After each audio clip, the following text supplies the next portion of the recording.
Thank you very much, Mari, and please give a very, very warm welcome to Claudia, Rankine, and Glenn Ligon.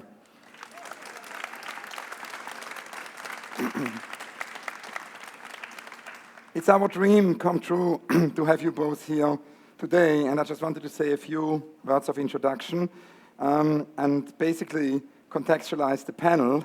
We started in a dialogue actually with Mark Spiegler. I'm very grateful to Mark for these wonderful conversations where we actually thought, after doing for many years a panel about different roles of artists, to actually have a new series where we ask an artist who inspires him or who inspires her. So the new series will always be about this mutual inspiration, and that's how today's conversation happened, because when I went to New York to meet with Glenn and ask him who is his inspiration, and the immediate answer was Claudia. And it's really so wonderful that you're both here today. We will structure today's conversation as follows. I'll ask just a few questions to start with, and then there will be the flow between Claudia and Glenn. We also will have two very special moments where Claudia and Glenn will do a short reading, and we then can open it up for all of your questions. One of the things which I think is particularly important about today also is the dialogue between art and poetry. I was born in Zurich, where there is a celebration at the moment of the centenary of Dada. And of course, throughout the historic avant-garde of the 20th century, if we think about Dada or Surrealism, there has always been a very close dialogue between artists and poets. And I think it's very urgent for the 21st century to kind of reaffirm these dialogues and have more collaborations between art and poetry. I visited the other day Nanos Valaoritis. He was a friend of André Breton. He's now in his late 90s in Athens, in Greece. And he said how important he thinks that there are more books and more exhibitions and more projects, in a way, happening between artists and poets. So I hope that today's conversation can somehow also contribute to that. And I wanted to maybe begin by asking Glenn one or two questions about inspirations, because I wanted to ask you how it all began somehow, the epiphany, how you came to art, and how then very early on, after being interested in abstract expressionism and in painting, you very early on brought text and quotes into your work. Well, I think, well, first let me say I'm incredibly grateful that Claudia could come, get on a plane, and end up here in the middle of the night and still get up and do this panel. So I'm eternally grateful for you, your presence here. In terms of the trajectory of my work, I think when I first started out being an artist, I wanted my work to look like art. And what art looked like to me at that moment was abstract expressionism. And so that's where I began. And over a number of years, I realized that the content I wanted in that work wasn't there. That the tropes of expressionism, of that way of painting, didn't work for what I actually wanted to talk about. And so that's where language, came in. Thinking about authors I was reading, Whitman, James Baldwin, Ellison, Zora Neale Hurston, and thinking about how to incorporate all these fantastic sort of notions that come through reading of their work into the work I was doing. And the way I found to do that was text. And can you tell us maybe how you came across the work of Claudia and how that began? I think, I'm not sure of the order of things. There's a fantastic book called Don't Let Me Be Lonely, which a friend, Greg Bordowitz, great artist, writer, recommended, and I read that. And then, unbeknownst to me, I had work illustrated in Citizen.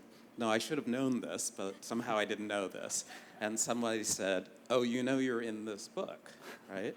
And so I got the book, and I realized that there was a conversation going on that I wasn't aware of, And I was incredibly grateful to be part of that conversation. And I think over the last couple of years, I've realized that I've always been in conversation with authors, but in the main part, in terms of my work, it's been authors like Baldwin, so authors I didn't know or who weren't present.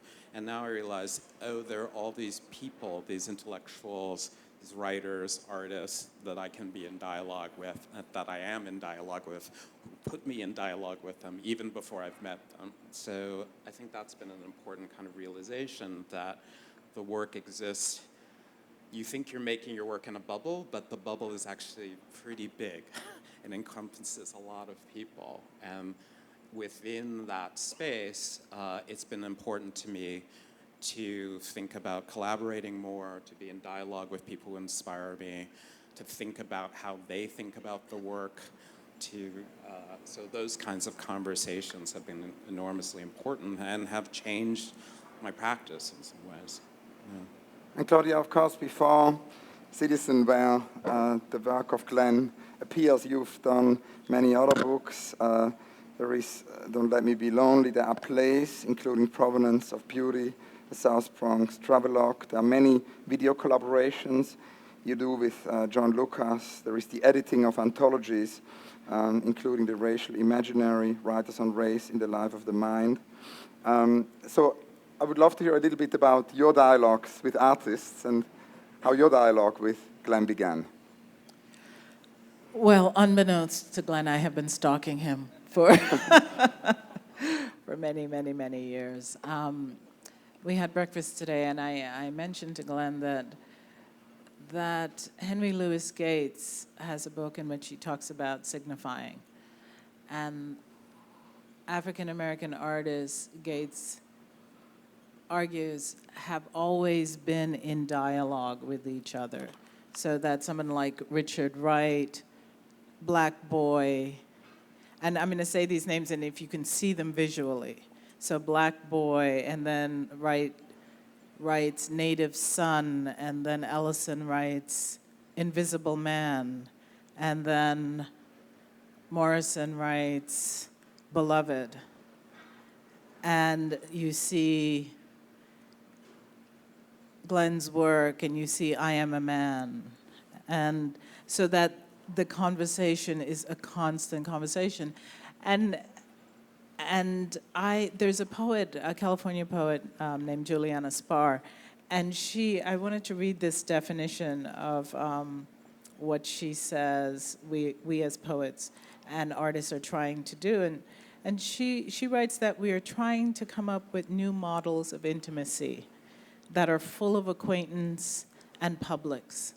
And so I feel like my alliance, my stalking of Glenn was a model of intimacy with an artist who I think shared my line of inquiry into the American public and into our desire to know how it is we are as we are. I mean, one thing I will say that I remember after I read Citizen, I sent you a crazy email, just kind of blind crazy email saying, this book explains so much to me about how I feel, and I didn't know you then, and I thought once you hit the word, hit send, you're like, oh my God, what did I just do? But it was really this, intimacy, a sort of reaching out to say something about this book and your writing in general, I understand, and it has been nourishing. So that's kind of the basis of the dialogue that we have. But then we also found out we grew up near each other. Right. We are very close in age, so he might be my brother, I don't know. Bronx boys. But, actually, I realized that talking about unknown influences, I did the bus tour of the South Bronx that you did as a theater piece. Claudia wrote a text that was you got on the bus and you did a bus tour of the South Bronx, but the text was by Claudia. I didn't know your work then, but I just thought, oh, this is amazing, because this is the South Bronx I know, but I didn't know your work then. So it was this funny thing of many, many years ago being on this tour and hearing your voice, you know. And there is, of course, the link. Both of your works have to polyphony.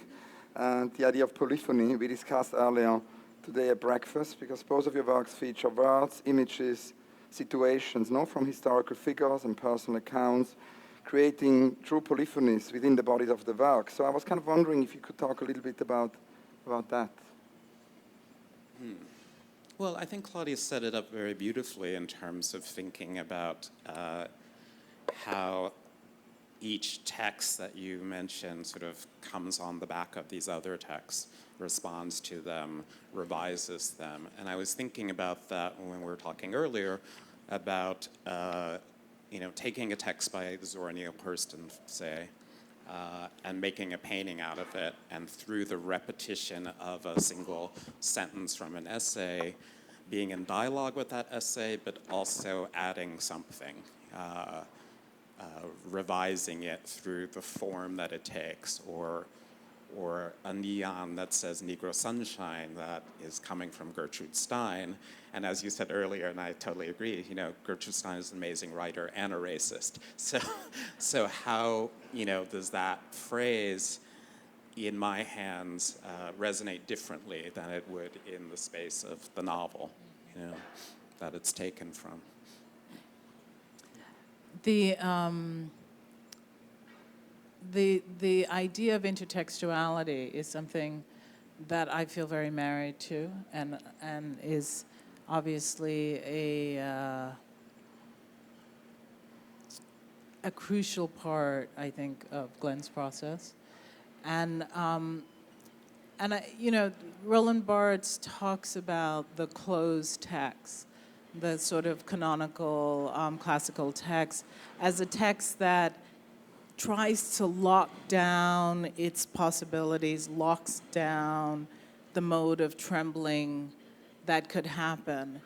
And to break away from that classical text is to open it out to the world and to acknowledge one's dialogue with the world, and by bringing in others to open out pathways that you can't control as a reader. And so I've always found in looking at Glenn's work that I see this text, I think about the origin of the text, and then because it is Glenn, the text then travels to places the original text did not allow. And that to me is incredible and magical, and and creates possibilities for my own imagination, for what I can then do in terms of entering into the space that you've created. Frank, can you say more about this idea of the open work? It was interesting because a few months before he died, I went to visit Umberto Eco to revisit, his idea of the open work. And I mean, something you clearly both have in common. It would be great to hear from you about this notion of the open work. Well, I think, every reader kind of inhabits a text in a different way.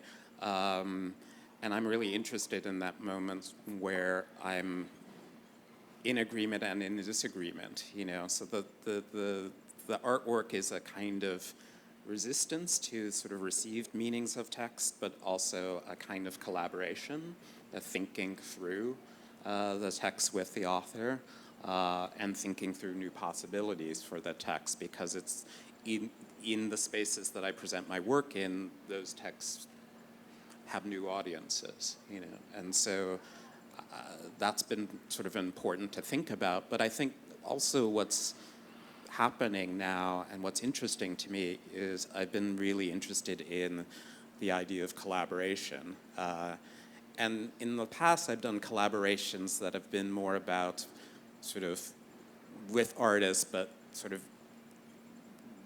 thinking of their work, basically, and just like, oh, this is the work you didn't do, so here's our collaboration, why don't you do this? and we'll call it a collaboration, but it's really just thinking of new ideas for another person's work. But now I'm much more interested in what does it mean to actually collaborate when there isn't a kind of clear division between my work and other person's work. So we've been talking about collaboration. I'm also collaborating with Greg Bordowitz on a project for a show in LA, and really trying to think about, no, it's not just I have the form and you give me the content, it's about how do we pull those two things together, which is difficult, because I have to totally rethink what it is I think I do and know how to do.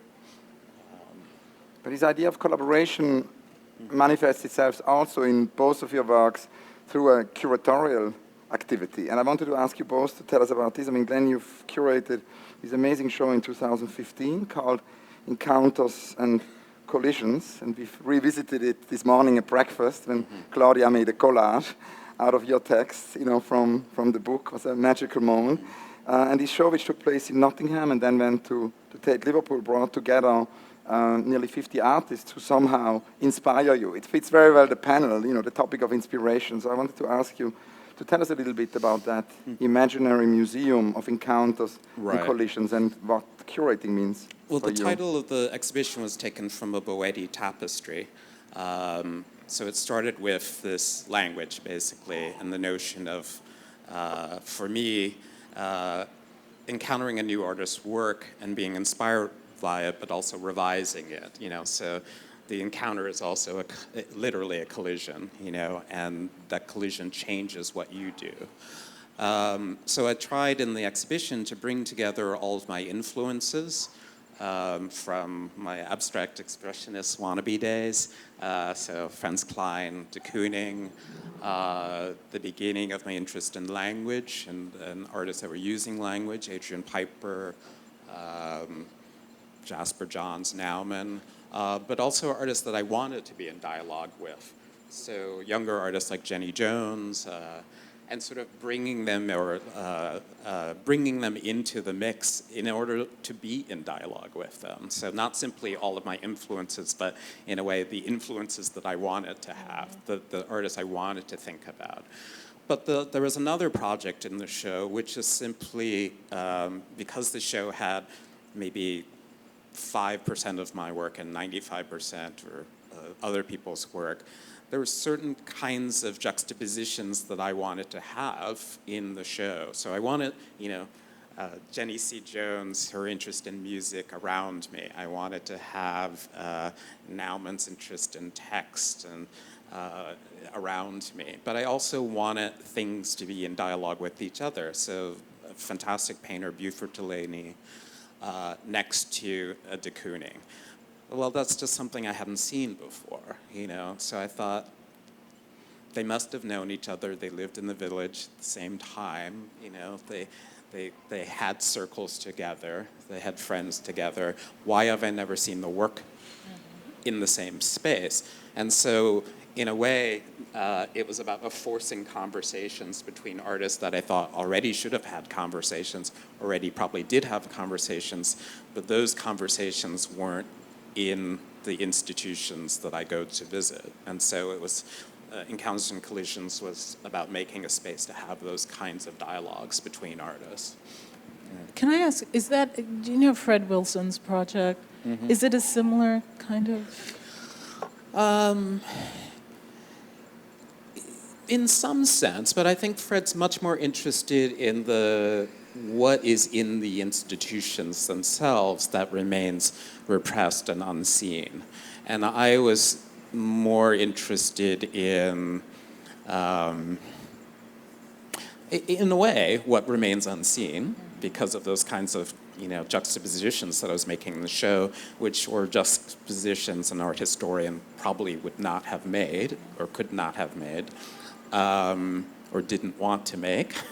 We were talking earlier about so many artists that have been written out of the canon, even though you see, a famous photo of abstract expressionists and there's Norman Lewis, but Norman Lewis doesn't get into those big monograph, sort of big shows of abstract expressionism. So there is a kind of project of like recuperation of artists who need to be in these dialogues, and that was part of Encounters and Collisions. So like a protest, Eric Hobsbawm always told me we need a protest against forgetting. It's somehow protest against forgetting. And it's the same thing. Protest or process? Sorry? Protest or process? Protest. Protest. Okay. Against forgetting. But Claudia, I was wondering in terms of curating and your practice, because we can see, I mean, Citizen, there are many voices in Citizen, of course, of many different writers, but also of many different people, of conversations you had. But there's also many artworks. It's almost like a group show as well, from Glenn to David Hammonds to many other artists you have in the book. And then, of course, you've also curated poetry anthologies. I've read the other day The American Poets in the 21st Century, which you co-curated with Lisa Sewell, which includes many different poets, among them the amazing Tracy Morris. So I was wondering if you can tell us a little bit about curating in your work. Well, I think, like Glenn, I am constantly in dialogue in my head and in my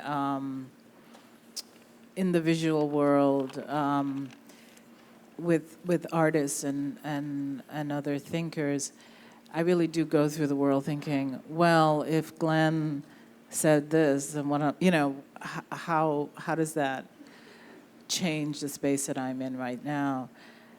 And so, when I put together a book like Citizen, I don't see why the architecture of my thinking and the inspiration of my gaze shouldn't be actualized on the page.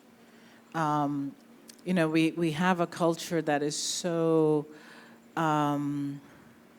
overdetermined by property and who owns what, and when in fact we are a collective and we are moving and being influenced by each other all the time. And so I'm really interested in who can be in the room. What am I quoting? Oh, Hamilton.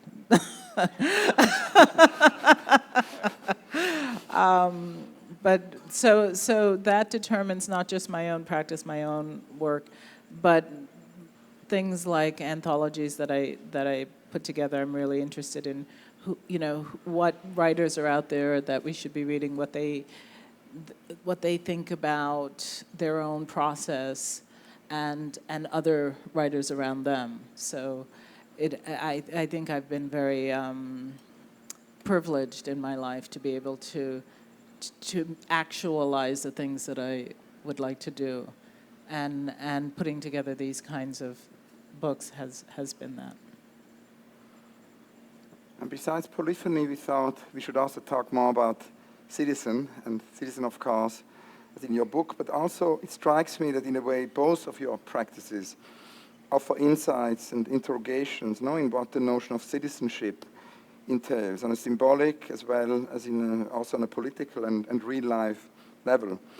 This word, of course, becomes more troubled, the word of citizen, in the wake of a presidential campaign in which racist speech became a daily reoccurrence in the mainstream media. So Glenn, you have been quoting as saying, a friend of mine said, he's not a political artist, he is a citizen.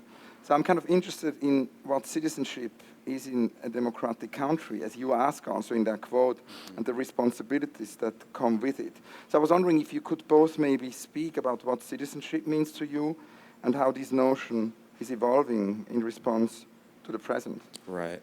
The quote was from a dear artist friend, Stephen Andrews, who was asked in a lecture, you're a political artist, right? And he said, no, I'm a citizen. And the idea, I think, that he meant was that political artist becomes a way to sort of, in a sense, marginalize the work, to say that it's over here, it's different from artist, it talks to a very narrow range of people. But citizen, we're all citizens. And so he thinks of his artwork as a platform to express citizenship rather than I'm a political artist, and therefore I'm, Right, I'm right. kind of engaged in the culture. It's like, no, I'm a citizen. And we're all citizens, and art is what I have as a platform to engage, my notion of citizenship, but we all have things that we do to engage this notion. So that's kind of where that came from. I think in a way it's a little bit even more aggressively pernicious than even that. That the culture at large has a narrative that if the artist is white, what they are making is art. What they are writing is literature. If they're a person of color, engaging and reflecting the life that actually reflects the aggressions against that life put in place by a country that has at its roots a kind of white supremacist root, then that work is consciously being and unconsciously being either repressed or marginalized through the language of political work or social work or activist work, to keep it outside of the category of work, of art, of transcendent work, of universal work. Because the terms universal and transcendence are owned by whiteness.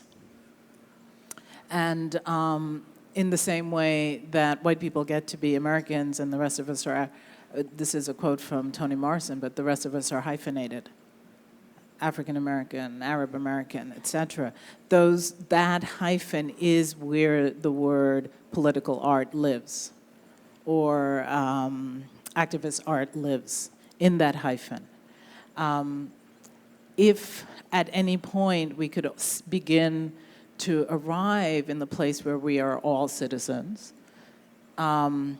united in a cause, and maybe we, at least half of us, might have arrived at that place right now, for other reasons, then I think the work, the language around the work, the narratives around the work can be seen as addressing the society that we live in. And even more elemental or fundamental than that is reflecting the life that we're living. So it's just the life work. It's just the work. It's the work. And you have a beautiful quote in an interview, and I have it. It says, "It is important that people begin to understand that whiteness is not inevitable, and that white dominance is not inevitable." And I think when I was talking about my influences, sort of when I first became an artist, art was white artists, and white male artists at that. So the influences were Pollock, Klein, de Kooning, it wasn't Norman Lewis, it wasn't Bearden. Mm-hmm. And so I had to unlearn that, but it just shows how whiteness works in our culture. That even as a black artist, art looks like this that I am not. And so one wants to go to that space, That's the space one is being told to go to. You're being told to go there even as you cannot arrive there. Right. So that it's not just that you're being told that this is what art is. You arrive at the Metropolitan and that is what it looks like. Mm-hmm. You arrive at the Met and that is, you arrive. So it's being reinforced at every turn, both in the art history and in the institutions and in the galleries. Mm-hmm. So right. I mean, that's Carrie James Marshall's project, right, in a way, is to say, black bodies need to be in these institutions because when I started looking at art, they weren't. Right. Or But there's another project, the Voyage of the Salvo Venus, where we realized, like, no, black bodies are there. Right, but they're, yeah. But they're just marginalized. They're on the side. Right. They're holding platters of food. They're servants. They're, No, Robert Costa Lewis's book addresses that. And Carrie Mae Weems, I think, also addresses that by putting her figures in places that are traditionally inhabited by white figures as in the subject position. And of course, Glenn, you wrote the text for the Serpentine show on Lynette Yadom-Boakye, where you addressed that as well, right? Right. Because what was interesting to me about her work was that it comes from a sort of imaginary. She's not painting based on figures. She's painting based on sort of like a mood board, in a way, like a sort of many, many inputs that make up black people, and sort of creating it kind of literally daily, painting in a day, and then moving on to the next painting. And so this sort of sense of blackness being created on a daily basis was what was really fascinating to me about that work. I've got many more questions about that, but maybe we can come to the current moment, and in a way, it's another quote actually. Glenn, you describing influenced by the opening of Charles Dickens' The Tale of Two Cities. It was the best time, it was the worst time. And so I was kind of wondering if we could revisit which that. one it is? If we could revisit that now. A bit of both. Yeah, it's a bit of both.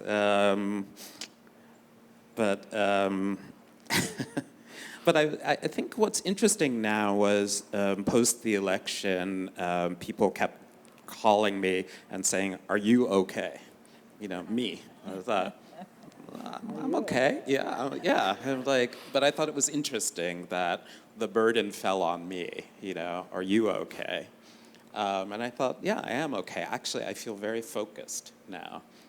Toni Morrison, we were sort of citing her a lot, but said the time now is to do work, and I feel that sort of that right after the election, I really felt that very strongly. It's like time to get focused on the work, time to get focused on the kinds of dialogues that I can have with people, getting the work out in different kinds of spaces.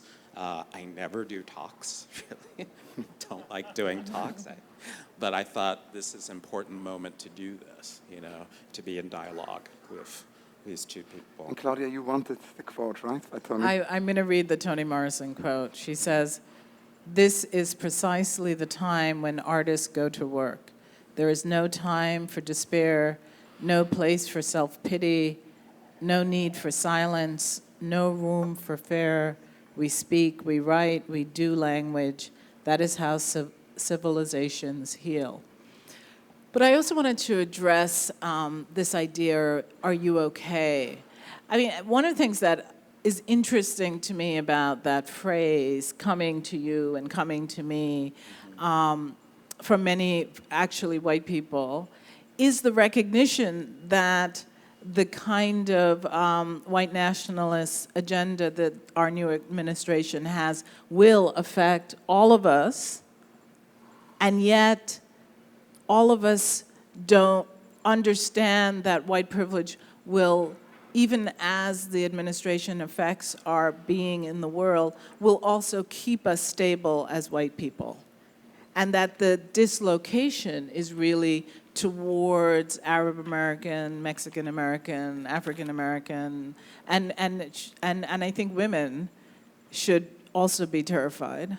And it's surprising that many white women were not, which also goes to the sense that white women are held by white patriarchy in a way that allows them to feel okay about signing up for their own oppression, in a sense. So that phrase to me is a sort of a subtle way of acknowledging the way in which the new agendas will be pointed, the direction in which the new agenda will be pointed. I mean, I think it is, to go very pop culture, Dave Chappelle's monologue for Saturday Night Live, and that whole episode, sort of, there's a very funny scene where they're at a party, they're watching the election, and it's him and Chris Rock, and basically them saying, well, Right. we know y'all were like this, like y'all are shocked, Yeah. but we're not shocked, This has been our experience in this country, Right. Right. No matter who's president in a way. Barack Obama is an amazing moment in this country, but that moment's followed by Trump. So it's not, like all of that stuff was there still, didn't go away because of Barack's, presidency. And in fact, it came back bubbling up with a virulence, And Obama leads us maybe to the Okay. text, Claudia, you so kindly right. agreed to read, no? All right, I have to find it. I have it here somewhere. After the election, this is one of those stories that sounds like I made it up, but it's actually true.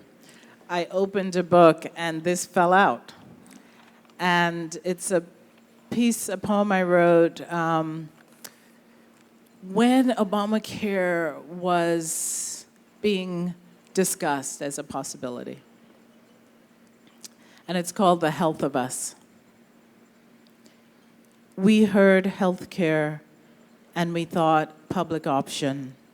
We thought reaching across the street, across the lines, across the aisle was the manifestation of not a red state, not a blue state, but these United States. We thought we could be sure of ourselves in this one way, sure of our human element, our basic decency. And if justice was how love showed itself in public, then love was defined by access to care. When someone, anyone, thought that cough that burned the chest was probably nothing, but who knew? That fever after 3 days, that inability to breathe, to sleep, to wake, in justice, in love, we thought we were ready to be just as good, to be better. And despite all the ways we exist alone, no one would be on their own. We were ready to take a stab at a kind of human kind of union. We were ready to check up, to look after. In this one way, we were ready to care for each other. And we were ready to see our range of possibilities as a precious commodity, to know every other as another, to live in the width of our being. And we weren't ignorant or stupid or naive or idealists or socialists or communists or Canadians. We understood the private options would still keep us alive longer. We understood the private options would treat the disease, not the symptoms. The private options meant access to specialists, to privacy, to elective procedures, to a team of doctors, to radiology imaging, to brand name drugs. We understood the impossibility of real equality.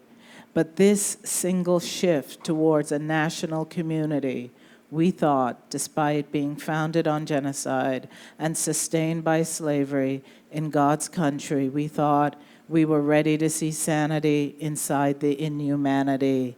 We thought the improbability of the face on Capitol Hill meant possibility.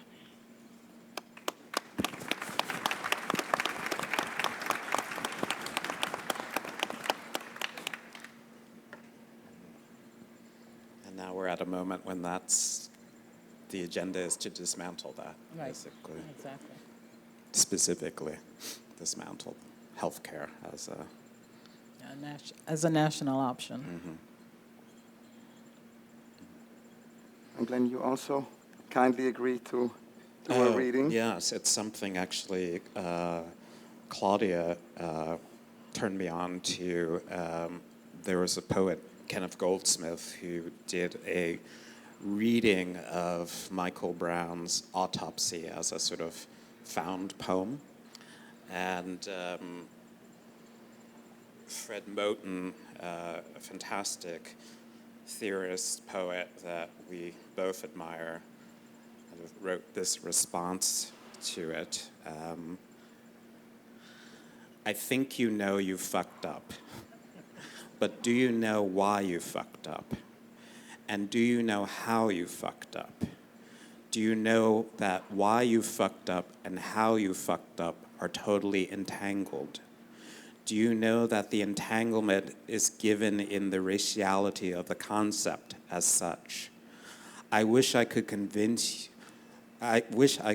be convinced that you're thinking right now about how and why you fucked up. I wish I could convince you that the continued existence of human life on this earth depends upon you thinking about why and how you fucked up.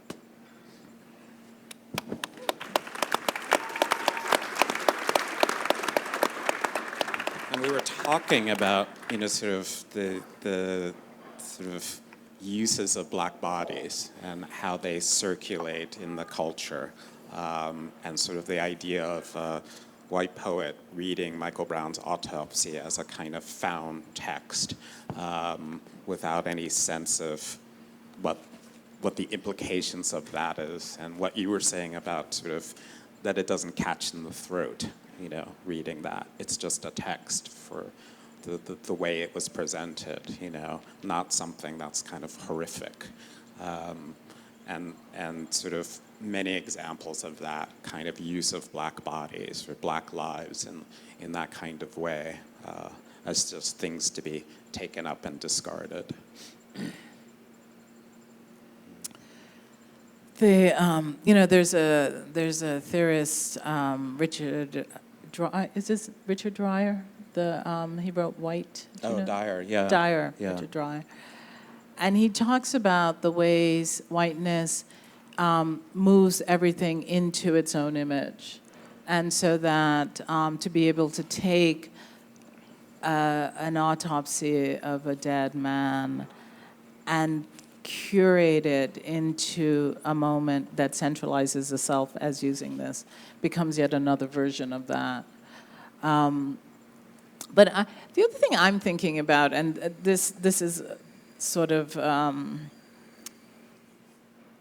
where I am completely right now, is sort of the imaginary space that art creates.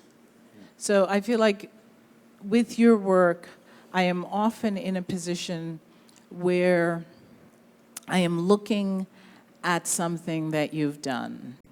Like you have taken Mapplethorpe and taken reframed the image of the black body, and then reframed the critique of the image of the black body, so that everything is thrown in relief relative to both who did the reframing and the original framing in itself. And I'm thinking that we might be at a time where it might be interesting to step away from the black body and turn the gaze on those who frame and understand sort of what people are actually yearning for in those framings, what it is they want. What is it that the Dylan Roofs in the world want? What is it that has allowed us to arrive here in the place that we are right now? So that sense of the imaginary as a rudder is something that I'm really interested in. And that is the sort of genesis of this idea of an institute that you've talked about. Yes. But I want to talk about the institute, but I also want to think about how it is that you think about the imagination. I'm really interested in what, as a site, what it is, that means to you. Well, I think to talk specifically about the Mapplethorpe piece, it was called Notes on the Margin of the Black Book, and it was a really, in a way, about the poverty of my imagination. You know, the piece started out of me looking at a book, a collection of Robert Mapplethorpe's images of black men, and trying to write down my opinions about all the images in the book, and sort of running out of things to say, or being ambivalent about what it is I wanted to say. And so that became then a research project. Let me see what Bell Hooks has said about these images. Let me see what Henry Louis Gates has said about these images. Let me see what some of the men who sat for the photographs have said about their own image, you know. And that became more important for me to sort of present than my opinions about the photos themselves, which I guess is of a piece of my practice being one of quotation, you know. Very rarely do I write my own text, or in the past, I very rarely have written my own text. It's about sort of taking what's out there and bringing it forward in a way. So that piece was about, in a way, bringing all that material forward to try to figure out like what I thought, you know. And so it wasn't only the opinions I agreed with, it was the opinions I didn't agree with too. But I thought it was important that they be in the same space, you know. Jesse Helms saying, you know, I don't believe what I'm seeing. Someone saying, looking at pictures like Mapplethorpe's work will give you AIDS. Looking at the pictures will give you AIDS, you know. But I thought it was important to bring all those things to the forefront. But it's a difficult question for me about imagination, because I feel like often I'm using other people's imagination as a springboard for my own, you know, a kind of permission to imagine, if you will, you know. So it's a tough question for me. And what about you, Claudia? Can you tell us about what it means for you? Because I'm very interested in this institute. I read in The Guardian that, and you're both involved, Glenn is very involved in your institute. So it would be great to hear from both of you, because you basically use a stipend from the MacArthur Genius Grant to produce reality, to set up this institute. And I wanted to hear a little bit more what prompted it and how the two of you collaborate on it. Mm-hmm. Well, the idea is to set up a space, an actual site, where we can begin to have talks like this one, about the way in which race informs the imagination. Because, you know, I teach at Yale, and I was teaching a class this semester on the constructions of whiteness. And when I was preparing for the class last summer, I went to LACMA bookstore, and I went into bookstore, and I said to the guy behind the counter, I said, do you have any books on how whiteness works in the art world? And he said, what? I said, you know, do you have any books about how whiteness, you know, on whiteness and relative to art or to certain artists and how that's working? He said, that doesn't exist.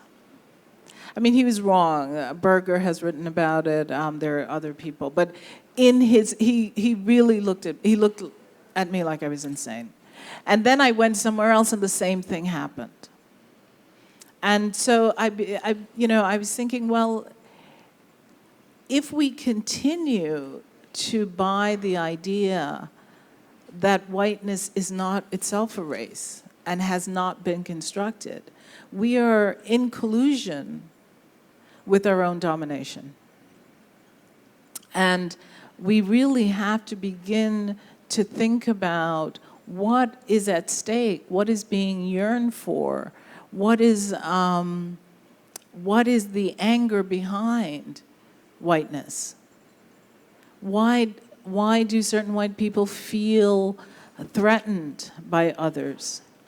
Why is othering even a thing for us? In the class, the place that we started in the class was on the idea that whiteness began, the first iteration of whiteness was in the 1790 Immigration Act. And it was property and voting, self-governance could only happen, and the right was only given to white Anglo-Saxon men. And that was to keep out Italians, Poles, and Slavic people. Because whiteness, to be pure, had to be Anglo-Saxon. And so because, blacks were slaves, they didn't count.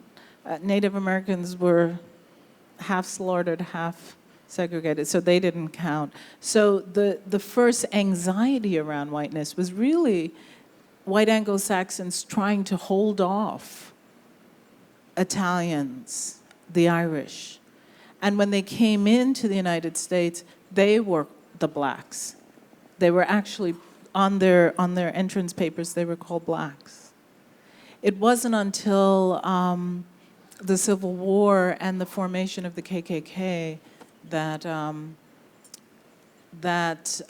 Confederate soldiers, because blacks were now in the Senate, after the Civil War, you had black people in the Senate, and so then there was extreme anxiety, and the black codes were put in place, and blacks became targeted as human beings. It's a kind of funny thing where to gain the right to be a human being was to gain the right to be lynched simultaneously. And then by the mid-20th, whiteness consolidated up against the civil rights movement. So there was no more quibbling about the Italians or the Irish. It was like, look, we're all white and we have to get those other people away from the ability to self-govern. But so I'm just really interested in sort of how it is that we as artists and writers have allowed whiteness to hold on to the space of universality without really interrogating how it's constructed and what its investments are. And so the Institute is a place where I feel that those of us who are contributing to the culture as artists could begin that conversation. But do you think it's sort of important that it has a space too, which I think is really interesting because this is a space, we can have dialogues here, but I think it is important that the visual arts is a kind of crucial part of these dialogues, and so that requires a kind of physical space rather than we go here, we go there. It's a roving institute. Mm-hmm. And I think it is interesting to me that your idea was that it sort of, from the beginning, be located within somehow the realm of the arts, Yeah, I think that is crucial, that there is a site that has the legitimacy of Gagosian Gallery or any of the other galleries that live there, because this community creates the discussions around what is culturally consumed, what is culturally valued. And not to have a site within those sites is to begin by marginalizing oneself and to begin outside of the discussion. So the desire to find a space inside that community is really our first order of business. But it's still going to be the rebel base, no matter, No, yes, but I think, and and hopefully it will eventually be co-opted into the norm, That would be the ideal And Glenn, you said before breakfast that you're involved in, because I was asking you if you had any project for an artist-run space. I'm always very interested in artists, setting up their own structure, and particularly in the current moment. It seems a very important thing, this idea of new Right. spaces. And you said your answer was that you're actually together in these stories. It would be great to hear from you. What is your involvement in Claudia's project? Well, I think my involvement is this kind of discussion, trying to think through what this can be and what kind of space is needed and where should that be located. I mean, that's kind of the dialogue that I want to have with it. And who to bring into the fold too, because there are many people working on these issues. It's just how do you create something that feels essential and centralized for them. So that's kind of what's interesting for me. I mean, I'm not, there are many artists who run projects, the Astrogates, Dorchester projects, Mark Rapfer's Art and Practice. I can't do that. That's too much for me, I can barely get out of bed some days, so to run, a kind of project like that. But I think collaboratively, what Claudia's proposing is an interesting way to think about that, Now I have so many more questions, but Claudia, you wanted to say something? Well, I'm also hoping that that the appeal to you of the project will also seep into the making of work that addresses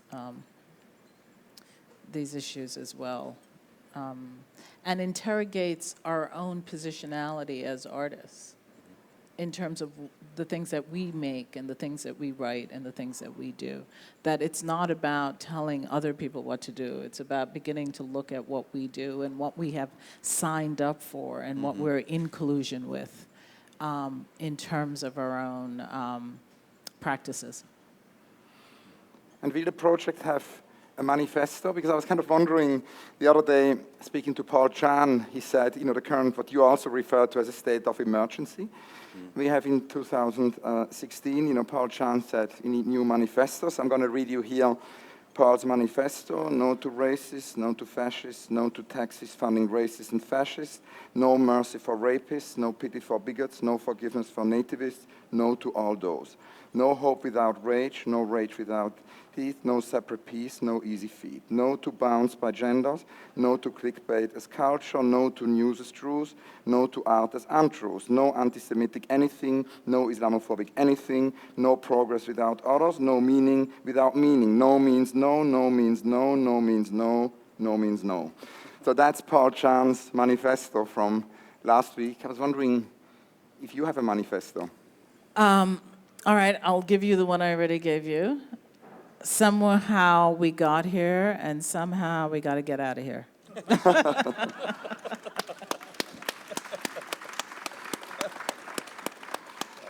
Now, I have so many more questions that we decided actually over breakfast today that this is chapter 1. We're going to continue this. But one of the things I really wanted to ask you is, there's a very surprising link between your two practices, which we never really spoke about and which I haven't read about before. But preparing the talk, I realized that there is this link, and it's the link to moving image, because you both use moving image. And we spoke today a lot about the way you use quotations, Glenn in his artwork, you in literature.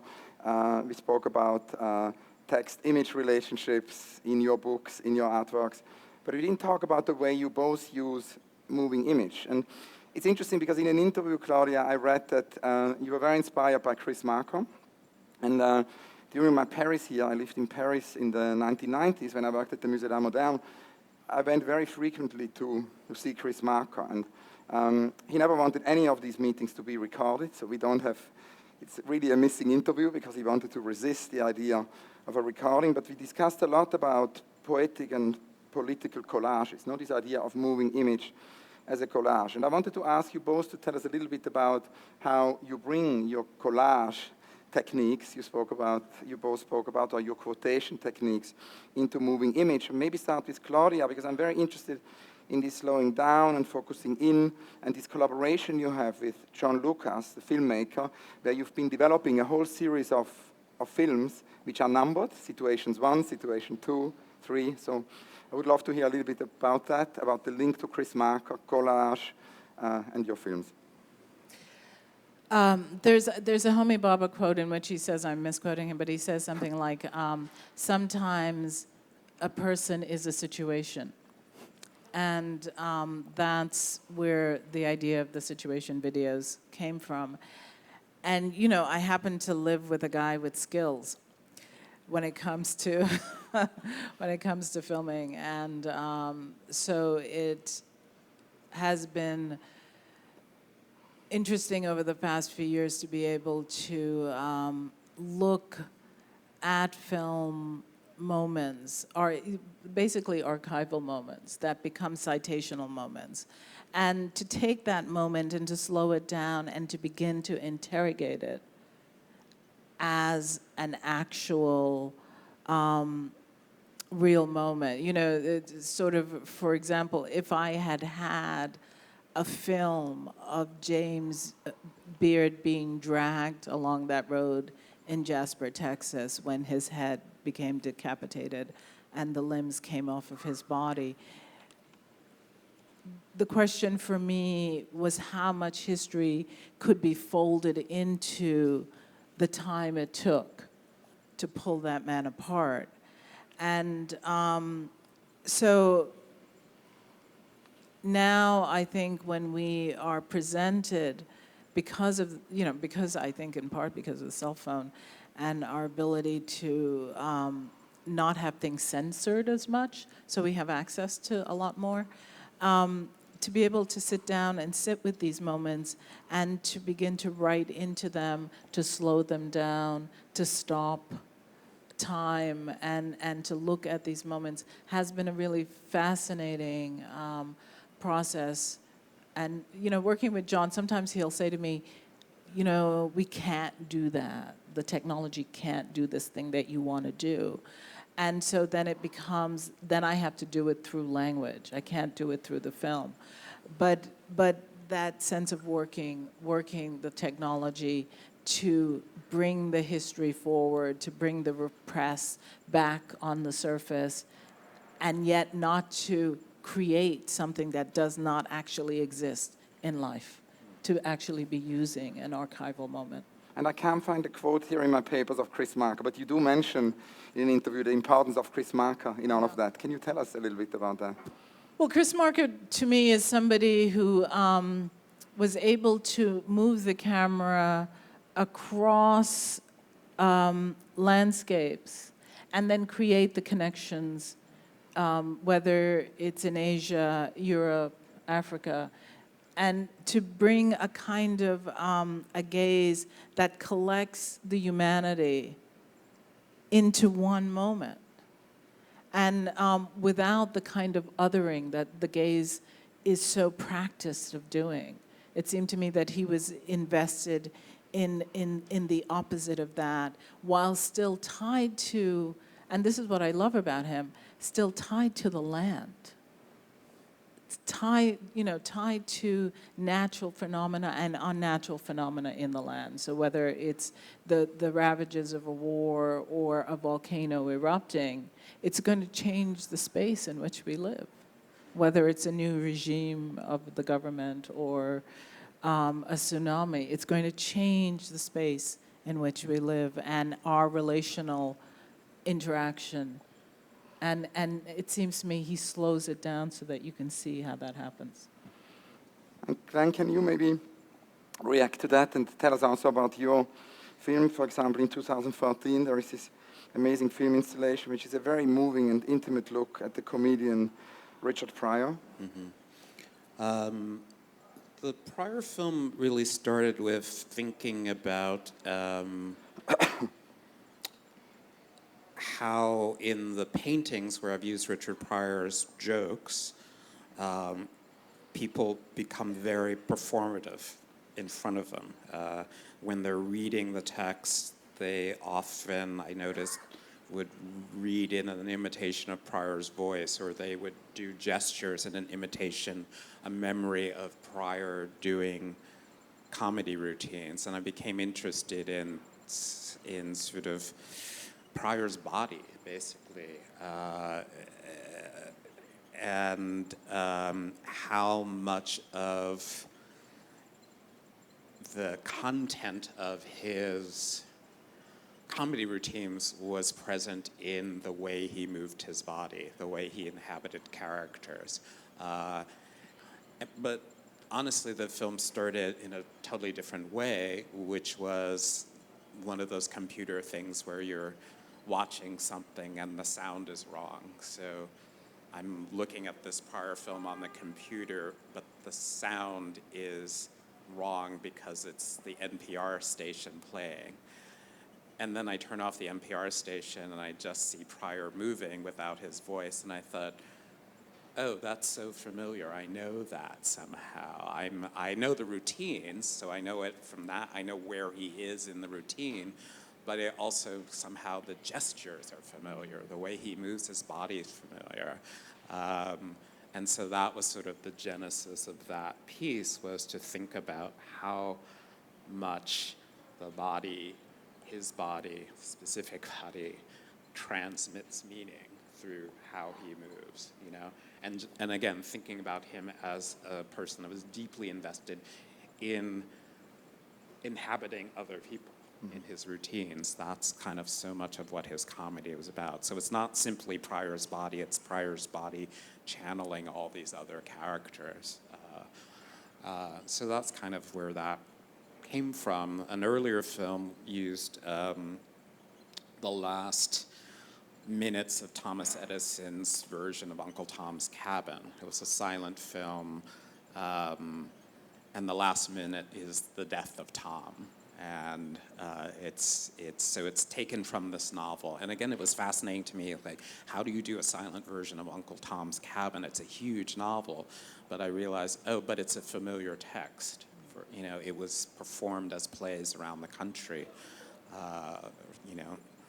These minstrel shows did scenes from Uncle Tom's Cabin, so people would have known what was going on in the text. In the film, because they had read the text, they were familiar with it. And so my intent, there's always a sort of fuck up, you know, in this work that gets me to some other place, which I think, we were talking about collaboration earlier, and I think in a way collaboration is a more sophisticated version of the fuck up. Get me to some other place I wouldn't have gotten to on my own.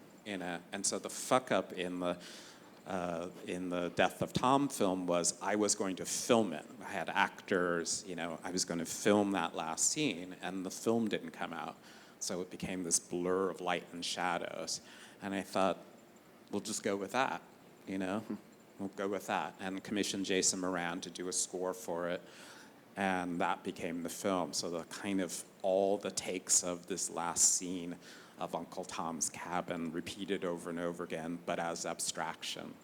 My work has been so much about text gone to abstraction, but that sort of notion of the mistake is always interesting to me, because it always gets the work further, but you can't make it happen, you know? But in some ways, the idea of collaboration for me is the idea of, like, somebody's gonna tell you something that you didn't think about, and that will make what you're doing more interesting, better, you know? Oh, let's not just collaborate on a neon because I know how to do neon. Let's collaborate on all of it. Maybe it's not a neon. Maybe we should work. You know, when we were talking, you said, you know, why don't you write something? And I thought, ooh, I don't write things, you know, like for work. I write things, but I write things for art magazines, but that was this sort of interesting challenge to me, like, what would it mean to collaborate with someone to write something, and then figure out the form together, rather than just, I have this form and I just want the content, you know. Now, Claudia talked about Chris Marker, and that's fascinating because when some years ago I visited the then almost 100-year-old Czesław Miłosz, the great poet in Poland. He said, no matter which art form we take or which medium, if it's poetry or if it's painting or if it's architecture, we cannot really understand it unless somehow there is a connection in the 21st century to moving image and to cinema. So I was kind of wondering, in terms of your practice, if Chris Marker is a great inspiration for Claudia. Who are filmmakers who inspire you? That's a hard one. I don't know. I'm blanking on names right now, but help me. Do you like Claire Denis? Oh, love Claire Denis. Yeah. I mean, I thought 35 Shots of Rum was the first time I had seen a black family living a life that was not being overtly oppressed by whiteness on the screen, you know? Or I Can't Sleep, too. Her use of sort of non-actors, you know, and how intense those performances are, but also the sense of, like, they're kind of still living their life, even as they're on screen. You know? She's an amazing filmmaker, I think.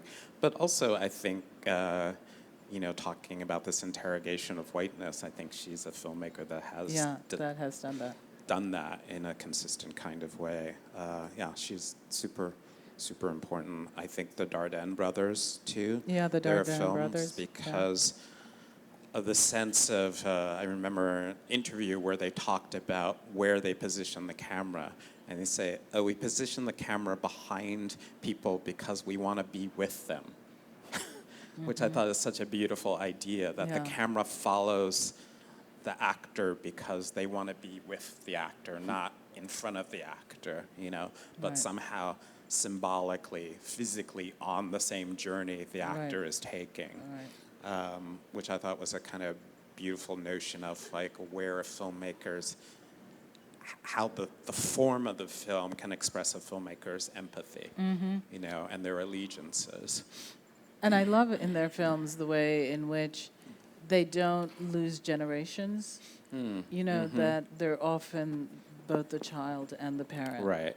And the child is as much an actor, like the promise. Yeah. It's like, okay, you're in this situation. You're a child, but you still have this power over this immigrant family. Right. What are you going to do? What are you going to do? What are you going to do? Yeah. You know, how do you become, you know, a citizen in that way? Yeah.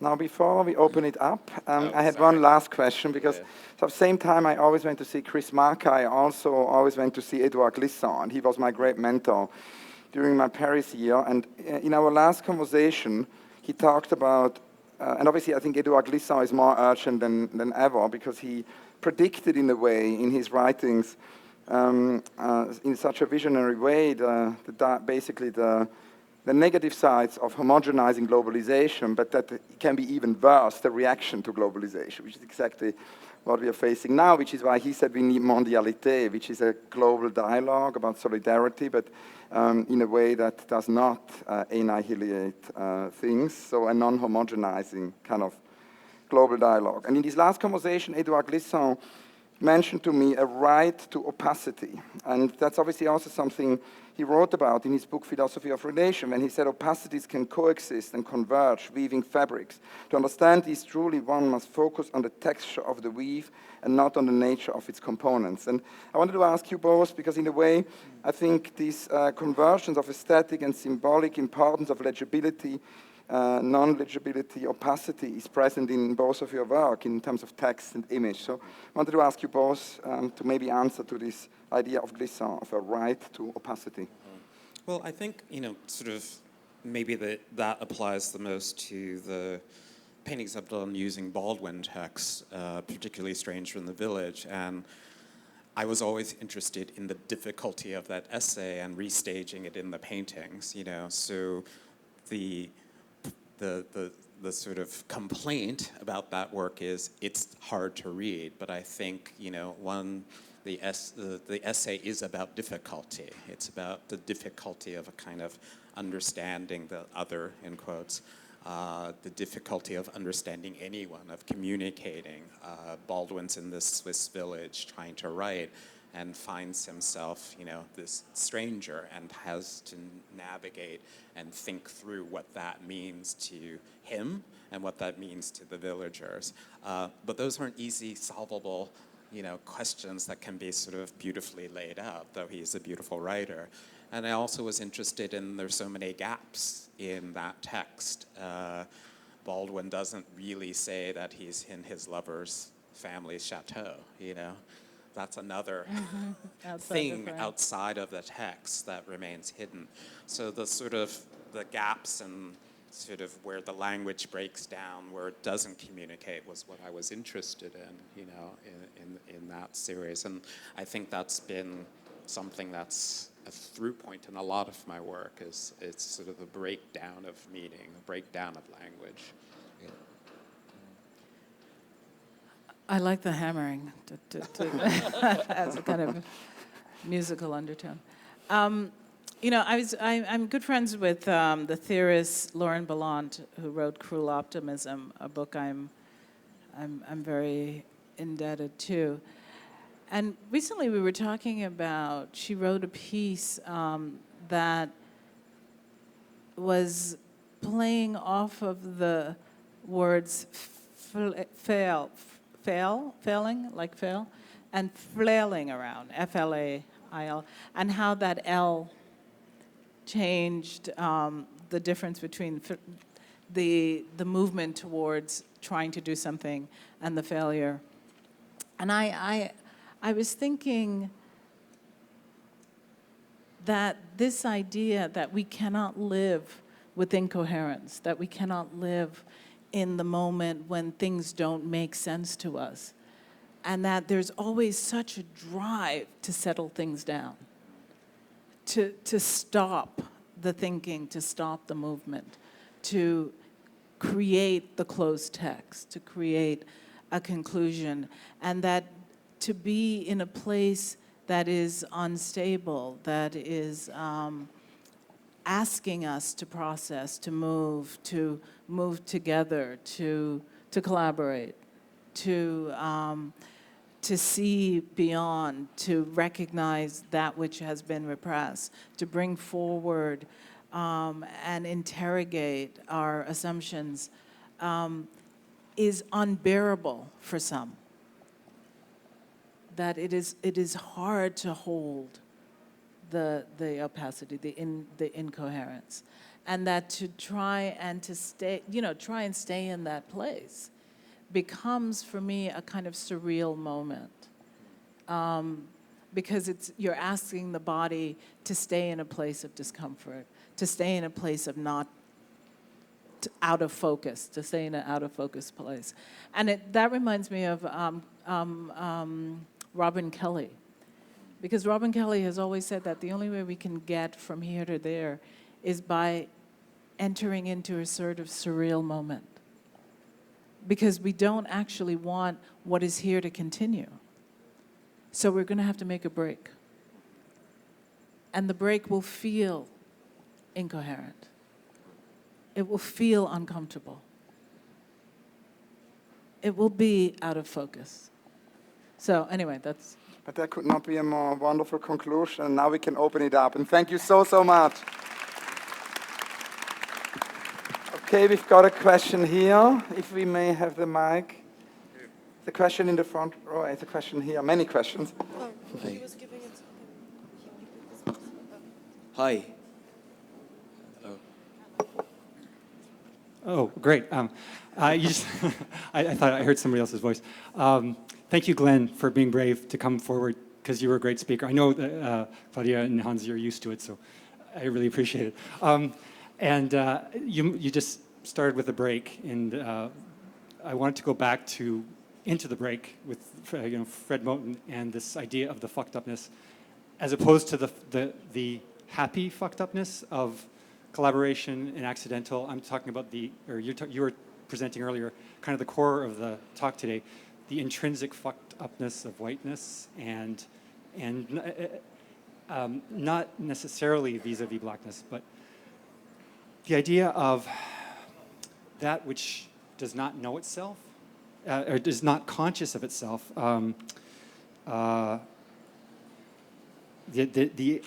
The coming into consciousness, where I guess I'd sum it up by saying, where are the sites where whiteness, you find whiteness coming into consciousness of itself in a non-harmful way? You talked about the art world, the sort of creativity in the art world, but you can go around a place like this and see all kinds of reinforcements of that whiteness. So where are the sites, or not necessarily a site, but where are the moments that you're finding that this is the dissolution of the whiteness?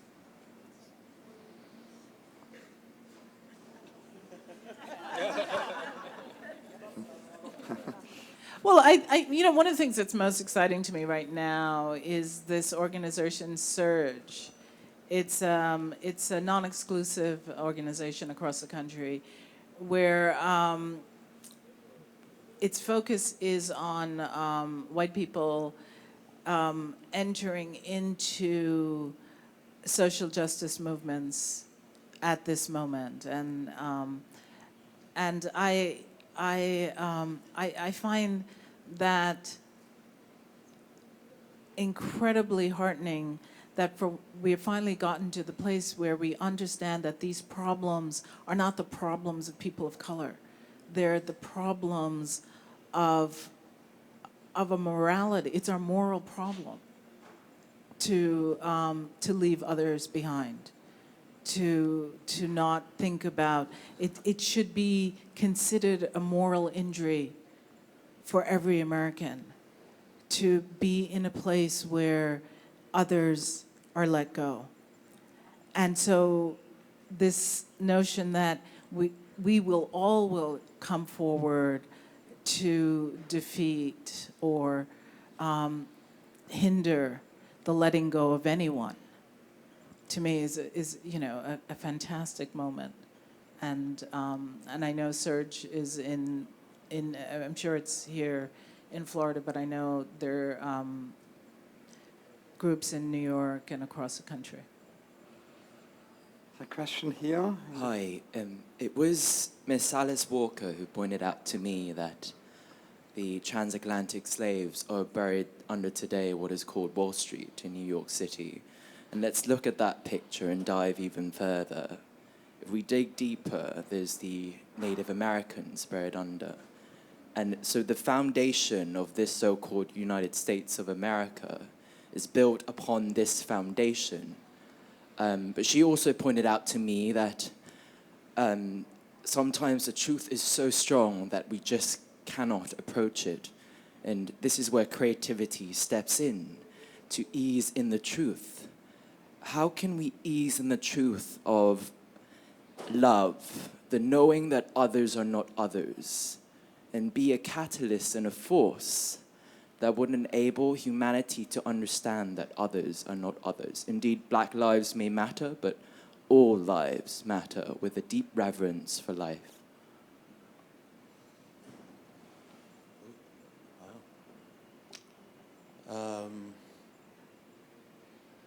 It's a beautiful question. I don't have a beautiful answer. But I think one has to, for myself, I feel like I have to interrogate, as Claudia said, interrogate kind of my own practice and see the ways that I am colluding with things that work against me. And open up the practice to more kinds of dialogues than I have had in the past. The notion of being uncomfortable in collaboration is interesting to me, or staying in a state of discomfort, because I think that is where we are as a nation. So maybe artists working in that way can sort of find a way forward, or suggest ways forward to, not to solve it, but to exist in it, because I think we as a nation exist in it, but there are very few people sort of helping us as a nation sort of exist in it in a productive way.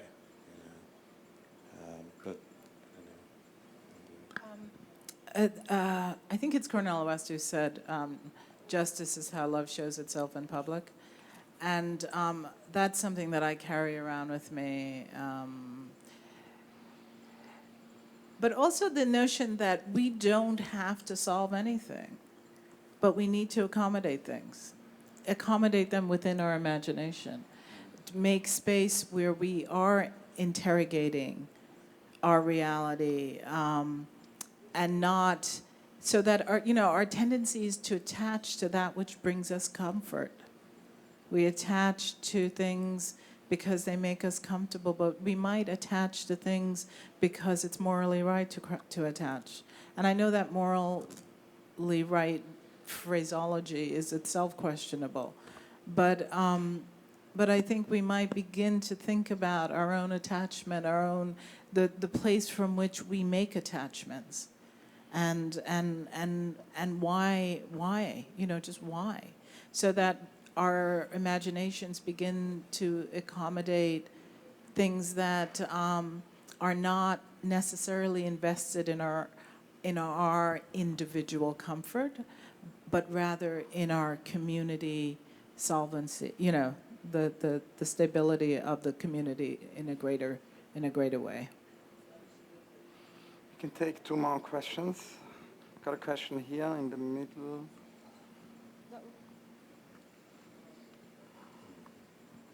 Hello. My question is, how do you characterize the social practice movement, and do you perceive that as a new marginalization? And if so, why? And if not, why?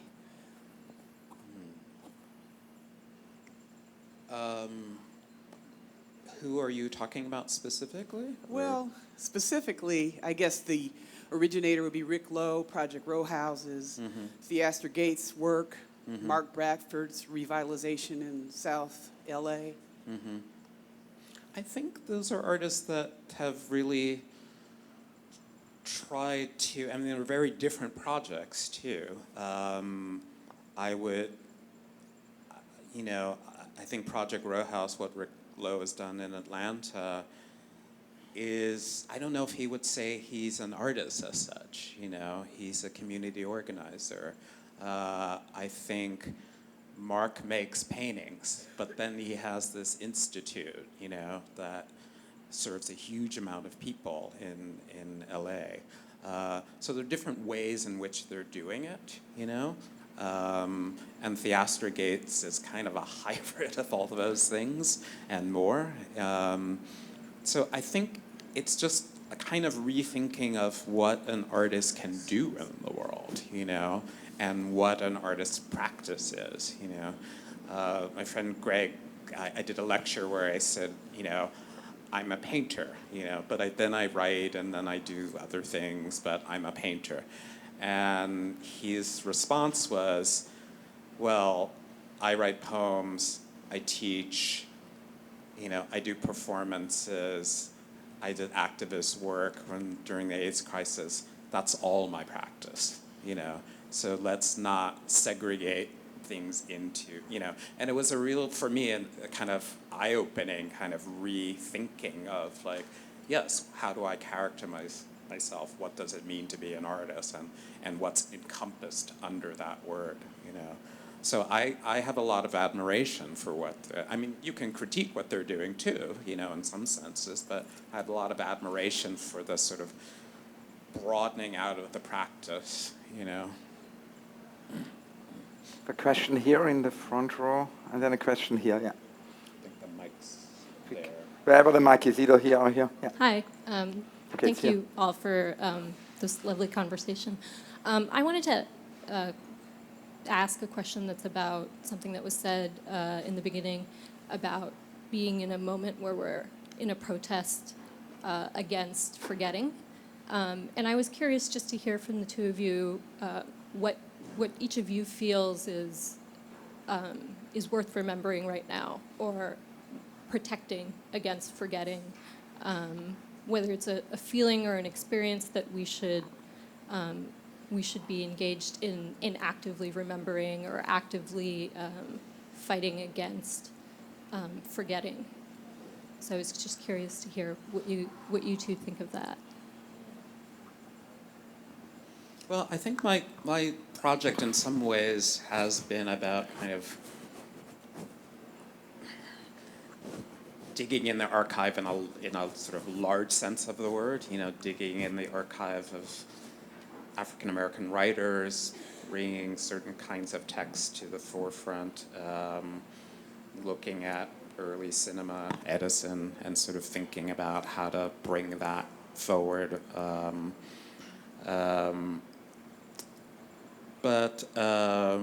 And also, I guess, in the curatorial work, the kind of thinking through, when I talked about the juxtaposition of someone like Buford Delaney with Klein, or thinking through how to remake the kinds of conversations that can happen around that work just by putting these people in a room and forcing people to think about them together.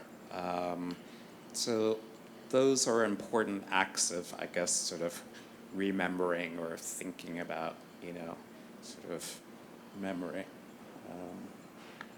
Yeah, one of the things I'm always interested in with artists when I'm looking at their work and thinking about making my own is their relationship to research, and what it is they bring forward in the making of the thing, and what sort of trajectory they're trying to come through or push me on. And the parts of me that, actually the paid part of me, the person who pays for the other part of me, spends a lot of time teaching texts and contextualizing them inside of the history that made them, and trying to figure out the line that they come from. So I think that as artists, we have to be married to, we don't have to do anything, but one could think about one's relationship to research and to archives and to all that has come before in a more conscious way. If it serves the practice, and might not serve your practice to do that, then you shouldn't do it. But if it serves, it almost always opens up because it's a conversation. But I think what was interesting about the example you gave of Black Boy, Invisible Man, Beloved, is there was a lineage there. They built on one another. They weren't they're available simultaneously now. And I think sometimes I feel like, as practitioners, we don't place things in their moments. Everything seems to be present, but and I think that's dangerous in some ways. That texts were written in response to other texts at particular moments. They didn't just appear simultaneously because we have computers and can make them appear simultaneously. And so I think that's an important sort of, for me, I think it's important to think about that when I'm doing the work. Yeah. No, that's very fascinating, because also that might actually explain why Eric Hobsbawm, said, he kept saying protest against forgetting in relation, of course, to the digital age, because he says it's not because we have an exponential growth of information that we have more memory. It might actually very well be that amnesia is somewhere embedded in the core of that digital age.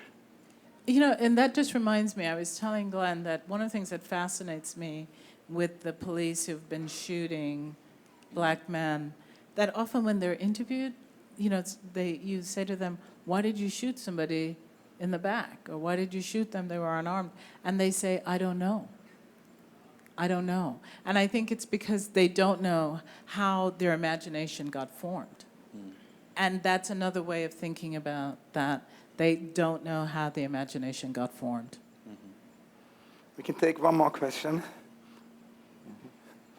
Yeah. I'm wondering if you watched the movie Moonlight. Mm-hmm. What did you think? I think it's an amazing film that everyone should see.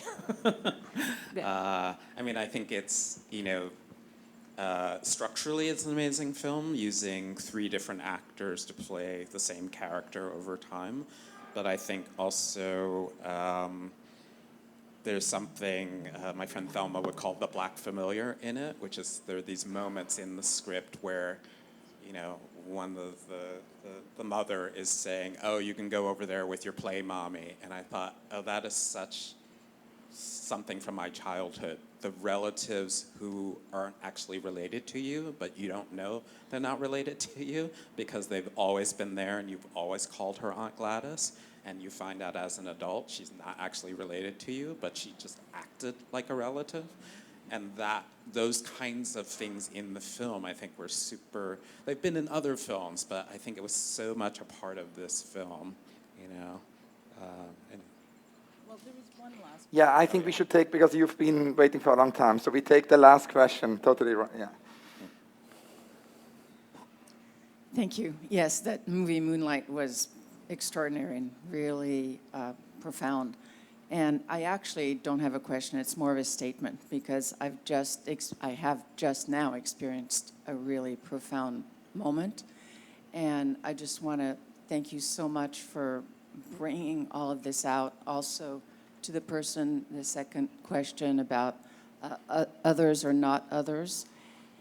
And I think we're at such a crucial time, as we all know, and also as artists. And it's so important to have a platform like this, and to have many platforms like this, and to your new institute or what you're creating.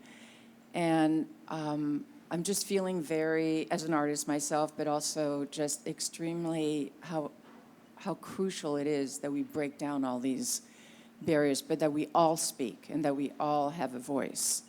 And how do we do that? You're doing it, and we need to all do that. I just want to thank you, all of you.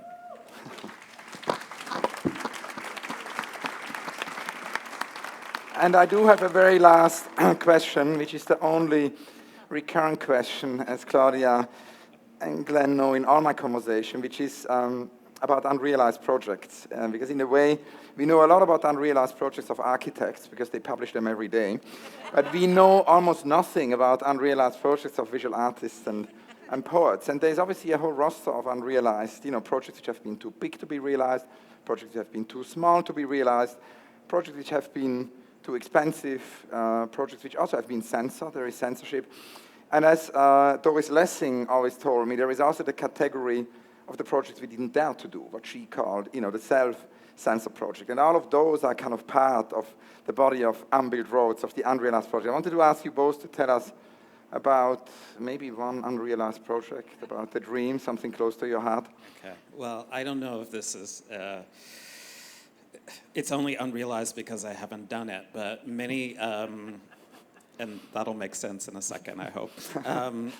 Many times when I've written articles about other people's work, I quote my Uncle Tossie. Uncle Tossie said you have to be middle class to be poor, for example. And I think what that's about is eventually I want to write a sort of autobiography, But I'm not a writer. So this will probably not happen in my lifetime. But I feel like certain kinds of memories are slipping away from me, and I want to get them down in some form. Unrealized project, number one, no. Well, I think right now the unrealized project is the Racial Imaginary Institute. So if you have a space, or you can build a space in the middle of Times Square, let's do it. I'm working on a play which is a sort of adaptation of Citizen that takes place in the art world. And it's, we're at that moment now in the making of it where it's not the hard work of creating something from nothing. We have something. And so now it's just to get it to live in the world in a way that makes it necessary to the world. And so that's where I am right now. I don't, you know, to me, it floods my being, the creation of this thing. So I don't think ahead of it in any way. It's a wonderful conclusion. I'm so grateful to all of you for being here. Very grateful to Mark Spiegler, to Noah Horowitz, to Mari Spiritu, to the great team. And of course, all my thanks to Claudia and Glenn. Thank you so much.